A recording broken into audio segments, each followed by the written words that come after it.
কুয়েতে প্রবাসী বাংলাদেশিদের একটি বড় অংশ ট্রাভেল এজেন্সি, স্বর্ণ, ইলেকট্রনিক্স ও মোবাইল ফোন ব্যবসার সাথে জড়িত। কিন্তু উপসাগরীয় এলাকায় চলমান যুদ্ধ পরিস্থিতি তাদের জীবন ও জীবিকায় বড় ধরনের ধাক্কা দিয়েছে। এমন পরিস্থিতি দীর্ঘায়িত হলে তার প্রভাব পড়ার আশঙ্কা তৈরি হয়েছে প্রবাসী নির্ভর অর্থনীতির বিভিন্ন খাতে। কুয়েত প্রতিনিধি আলামিন রানার পাঠানো তথ্য ভিডিও চিত্রে বিস্তারিত জানাচ্ছেন তামান্না সাদিকা।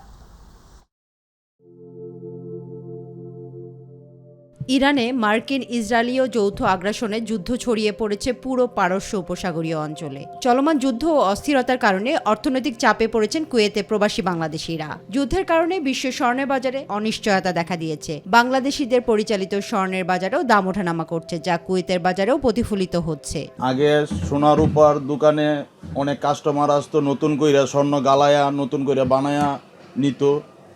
এখন এই পরিস্থিতির কারণে, যুদ্ধের কারণে আমাদের কাস্টমারও নেই। মোবাইল ও ইলেকট্রনিক ব্যবসায় প্রবাসীরা আধিপত্য রাখলেও ছুটি ও আকাশপথ বন্ধ থাকায় ব্যবসায় বিরাজ করছে চরম মন্দা। মার্কেটে টোটাল কাস্টমার নেই বললেই চলে। আমরা অনেক সমস্যার ভিতরে দিন কাটাচ্ছি। বিশেষ করে মোবাইলের দামও অনেক বেড়ে গেছে, কাস্টমারের আনাগোনা একবারই নাই। যুদ্ধের কারণে কোনো মানুষজন তেমন বেশি মার্কেটে আসে না এবং কি ফ্লাইট বন্ধ থাকার কারণে আমাদের ব্যবসা বাণিজ্যে অনেক প্রেসার পড়ে গেছে। বিমান চলাচল ব্যাহত হওয়ায় বিপাকে পড়েছেন ট্রাভেল এজেন্সির মালিকরা। কুয়েতে সব প্রকার ফ্লাইট কিন্তু বন্ধ। আটকে পড়া যাত্রীরা এখন সৌদি আরব হয়ে দেশে ফিরছেন। বাংলাদেশ দূতাবাস, বাংলাদেশ বিমান যদি এই ব্যাপারটা নজরে নেয়, পদক্ষেপ নেয়, তাহলে আটকে পড়া প্রবাসীরা, কুয়েত প্রবাসীরা বাংলাদেশে ফিরতে পারবে বলে আশা রাখছি। দীর্ঘদিন যুদ্ধ পরিস্থিতির কারণে আমাদের ব্যবসার অনেক লোকসানের সম্মুখীন হতে হচ্ছে। আপনারা জানেন, বিগত 28 ফেব্রুয়ারি থেকে কুয়েতের আকাশসীমা বন্ধ, সেই হিসাবে বিমান চলাচল এখনো পর্যন্ত স্বাভাবিক হয় নাই। পরিস্থিতি দীর্ঘস্থায়ী হলে এই ব্যবসা প্রতিষ্ঠানগুলো বড় ধরনের অর্থনৈতিক চ্যালেঞ্জের মুখোমুখি হবে। এটি শুধু প্রবাসীদের নয়, দেশের রেমিটেন্স প্রবাহেও নেতিবাচক প্রভাব ফেলবে। তামান্না সাদিকা, মাই টিভি। ইসরায়েলি সংবাদ মাধ্যম ওয়াইনেটের এক প্রতিবেদনে দাবি করা হয়েছে, সাম্প্রতিক মাসগুলোতে কুয়ালালামপুর আন্তর্জাতিক বিমানবন্দরে অন্তত 8 জন ইসরায়েলি নাগরিককে আটক করা হয়েছে।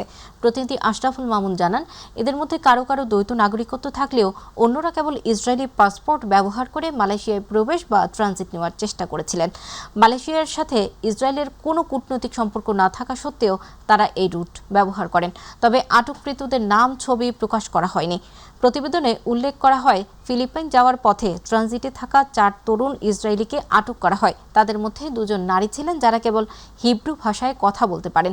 অন্য একটি ঘটনায় কম্বোডিয়া থেকে ফিলিপাইন যাওয়ার পথে মালয়েশিয়ায় 2 ইসরায়েলি পুরুষকে 2 দিন আটকে রাখার পর কম্বোডিয়ায় ফেরত পাঠানো হয়। প্রতিটি ক্ষেত্রেই সিঙ্গাপুরে অবস্থিত ইসরায়েলি দূতাবাসের হস্তক্ষেপে তাদের মুক্তি বা ফেরত পাঠানো হয়েছে।